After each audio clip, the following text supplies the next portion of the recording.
कहानी की शुरुआत होती है जेल की एक मैकेनिक शॉप से, जहां एक आदमी अपना काम सुकून से कर रहा था। वो आदमी कैमरे की तरफ देखकर कहता है कि ये मेरी कहानी है। 2096 लॉस एंजेलिस जेल पेरिस। उसके मुंह पर सुकून और अंदर छुपी ताकत नजर आती है। जब कहानी पीछे आई तो उसी जेल में एक लॉट नाम का लड़का नया आया। उसे ऑफिसर के सामने लाया गया। उसके पास सोने की प्लेट वाला लाइटर था जो उसने इधर उधर छुपा रखा था। इससे पूछा गया कि क्या तुम्हें पता नहीं कि यहाँ पर लाइटर अलाउड नहीं है। इसने शांति से जवाब दिया कि इसमें गैस भी नहीं है और मैंने सिर्फ इसे किसी की याद के लिए अपने पास रख लिया। ऑफिसर ने कहा कि ये तुम्हें तभी मिलेगा जब तुम जेल से निकलोगे। इसके बाद इसे एक दूसरे बैरक में शिफ्ट किया गया। वहाँ पर पहले से ही 4 कैदी रह रहे थे। एक कैदी जिसका नाम मीनू था, वो गुस्से से गार्ड की तरफ चिल्लाया और कहा, हम पहले से ही यहाँ पर 4 हैं, अब हम 5 हो जाएंगे। गार्ड ने कहा, अब आप यहाँ पर 5 ही रहोगे, ऊपर से ऑर्डर है, मेरे बस की बात नहीं। ये कहकर वो चला गया। लॉट को महसूस हो चुका था कि उसका वेलकम इतना अच्छा तो नहीं हुआ, इसलिए वो धीरे से बोल के कह रहा था कि मैं यहाँ अपनी मर्जी से नहीं आया, बल्कि मेरा पुराना सेल ठीक किया जा रहा है। एक एक करके सबने अपना इंटरव्यू दिया और सबसे पहले मिला वैसलीन, फिर रोलैंड और बाद में जियो ने क्लॉड से अजीबो गरीब सवाल पूछने शुरू कर दिए। तुम्हारी पत्नी है क्या? क्या तुम उससे प्यार करते हो? लॉट ने हल्की आवाज से जवाब दिया, पत्नी है लेकिन प्यार किसी और से करता हूँ। इस तरह की बातचीत करने के बाद वहाँ का माहौल बिल्कुल नॉर्मल हो गया। उसके बाद गार्ड ने दरवाजा खोला और वहाँ एक कार्डबोर्ड शीट लेके आया। उस शीट के पीसेस बनाने थे। सब लोगों ने काम दूसरे छोड़े और पीसेस बनाने में मसरूफ हो गए। साथ ही दरवाजा खुला और बाहर से नाश्ता आ गया। सब लोग मिलकर नाश्ता करने लगे। तभी गार्ड आया। गार्ड ने क्लार्क को कहा कि तुम्हारा पार्सल आया है। क्लार्क पार्सल लेने गया, तभी पीछे चारों जो थे क्लार्क में, वो उसकी बातें करने लगे। क्लार्क उन सबको पसंद तो आया, लेकिन वो उस पर यकीन नहीं कर रहे थे। दरअसल वो जेल से भागने का बंदोबस्त कर रहे थे। वो सब सोच रहे थे कि क्लार्क को अपने ग्रुप में शामिल करें या ना करें। उधर से क्लार्क के पार्सल में सभी खाने की चीजें थी, फिर भी उसकी चेकिंग बहुत ज्यादा सख्ती से की जा रही थी। अच्छी तरह से चेकिंग करके सामान उसके हवाले कर दिया गया। जब वो वापस आया, उसने महसूस किया कुछ तो गड़बड़ जरूर है। सभी उससे दूरी बनाकर बैठे हुए थे। क्लार्क ने कहा, सब ठीक तो है? मीनू ने सीधा सीधा सवाल उससे पूछा कि तुम यहाँ क्यों आए हो? उसने जवाब दिया कि मैंने खून किया है। मैं, मेरी पत्नी और उसकी छोटी बहन कम साथ में रहते थे। उसने कहा कि मेरी बीवी मुझे गोली मारने लगी थी।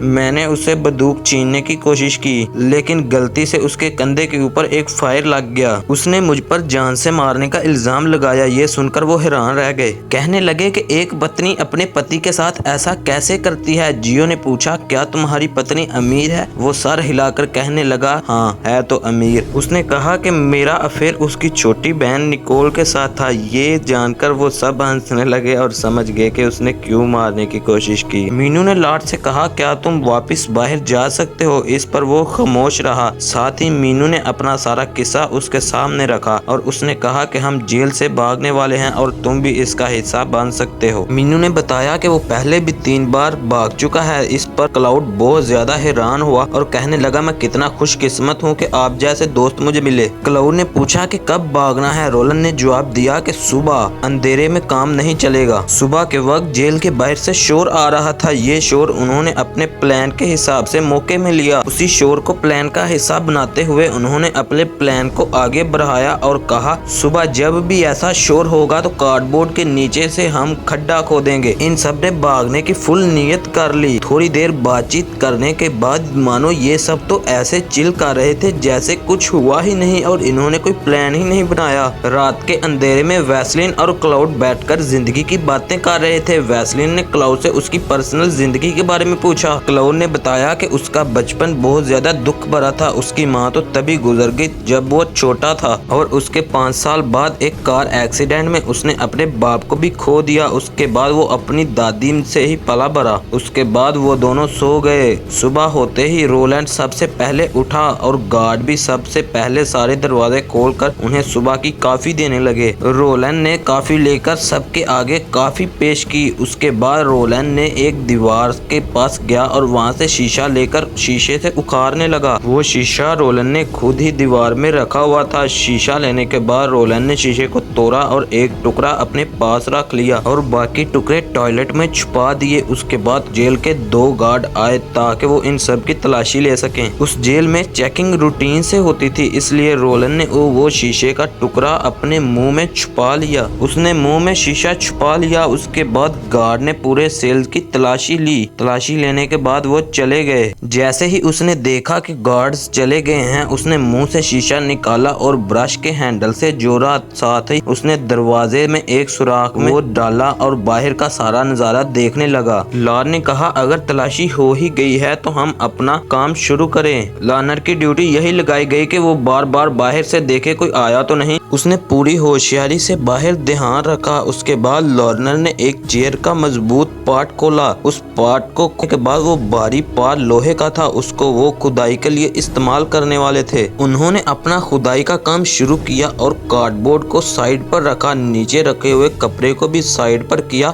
और नीचे से टाइलें निकाली और काम स्टार्ट किया। बाहर बहुत ज्यादा शोर था, जिसकी वजह से उनका शोर बाहर नहीं जा पा रहा था और वो इसका फायदा उठा रहे थे। थोड़ी ही देर बाद उन्होंने 3 फुट का गड्ढा खोद दिया। 3 फुट खोदने के बाद नीचे से सीमेंट आया। सीमेंट की टाइल को भी उन्होंने उखाड़ दिया। उन्होंने नीचे खाली जगह देखी। रोलैंड ने कहा कि आज रात हम 5 में से 3 यहाँ से नीचे जाकर बाहर का रास्ता ढूंढेंगे। उन्होंने उस गड्ढे में मिट्टी डाली और उसे बंद कर दिया। ऊपर से उन्होंने वही टाइल फिर से लगा दी और कार्डबोर्ड शीट को उसी के ऊपर रख दिया। अभी वो जगह नॉर्मल लग रही थी। उन्होंने कंबल और कार्डबोर्ड से अपनी डमीज बनाई। 3 डमी बनाकर उन्होंने वैसे ही वहां पर लिटा दी ताकि रात को गार्ड आए तो ऐसा ही लगे कि 2 की जगह 5 लोग हैं। और ऐसा ही हुआ। रात को वो गार्ड आया तो उन्होंने डमियों को हिलाने का भी बंदोबस्त किया हुआ था। गार्ड को लगा कि वो यहाँ पर ही मौजूद हैं और वो इन सब को देखकर चला गया। गार्ड ये सब देखकर वहां से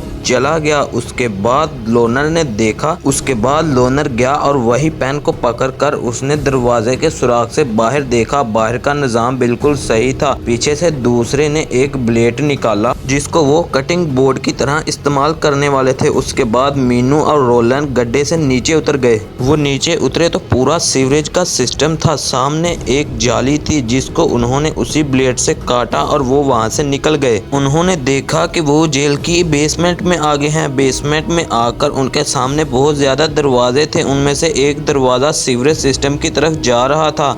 ये उसकी तरफ गए। साथ ही पीछे से 2 पुलिस वाले आए जो डेली रूटीन में चेकिंग करने आते थे। वो वहां पर छुप गए। पुलिस वालों के जाने के बाद उन्होंने कहा कि ये दरवाजे टेम्परेरी लॉक हैं, अगर इनके लॉक को तोड़ दिया जाए तो काम बन सकता है। उसी ब्लेड से उन्होंने एक आयरन रॉड को तोड़ा ताकि वो उसको चाबी की जगह इस्तेमाल कर सकें। पहला दरवाजा तोड़ने के बाद वो दूसरे तक गए तो उसके बाद उन्होंने दूसरा दरवाजा खोला। दूसरा दरवाजा भी ऐसे ही था जैसे पहला खुला। उसके बाद तीसरे दरवाजे तक गए। तीसरा दरवाजा भी उन्होंने खोला। खोलने के बाद वो चौथे दरवाजे की तरफ गए, लेकिन चौथा दरवाजे की साइज छोटा था और चाबी भी अजीब सी थी। उन्होंने पूरे के पूरे दरवाजे को ब्लेड की मदद से काटा और उसको उखाड़ कर साइड पर रख दिया। उसके बाद वो दरवाजे की दूसरी साइड पर गए तो बहुत बड़ी कंक्रीट की दीवार जो सीवरेज लाइन को ढके हुए थी। उन्होंने देखा कि ये दीवार काफी सॉलिड है। उन्होंने वो दीवार छोड़कर साथ वाली दीवार से सीमेंट गिरने लगा। उन्होंने कहा ये तो वही जेल की दीवार जैसी है। इन्होंने फैसला किया कि हम कल आकर इसी दीवार को खोदेंगे। वो वहां से वापस आ गए, वापस जेल की तरफ। और यहाँ पर लॉरेंस जो है बाहर देख रहा था तो गार्ड बारी बारी सब जेलों को चेक कर रहे थे। इन तीनों के रंग फुल उड़ गए। ये एक दूसरे की तरफ शॉक्ड होकर देखने लगे। उन सब के चेहरों के ऊपर चिंता की लकीरें उभर आई। साथ ही मीनू और रोलैंड वापस आ गए। उन्होंने गद्दे के ऊपर रखी हुई डमी को उसी गड्ढे में डाला और ऊपर से सारा गड्ढा फिर पैक कर दिया। टाइलें मिलकर लगाई, साथ में परी शीटों को भी इन्होंने ऊपर वैसे ही रख दिया जैसे पहले थी। माहौल सारा वैसे ही कर दिया और शांति से अपनी अपनी जगह पर लेट गए। गार्ड आया। गार्ड ने देखा तो कुछ भी बदला नहीं था, सब पहले की तरह ही था। गार्ड ने देखा कि सब कुछ नॉर्मल है। गार्ड के जाने के बाद सबने चैन की सांस ली और वेस्ली ने रोलन से पूछा कि बताओ नीचे क्या था। रोलन ने हल्की सी स्माइल की और कहा हमें बाहर निकलने का रास्ता मिल गया। इस पर वेलन ने कहा कि तुम इतनी देर नीचे क्यों थे। रोलन ने कसकर जवाब दिया तुम्हारे पास गरी थी, हमारे पास भी नहीं थी। टाइम का पता नहीं चला सर, सॉरी। अगली सुबह वेस्ली डॉक्टर के पास चेकअप के लिए गया।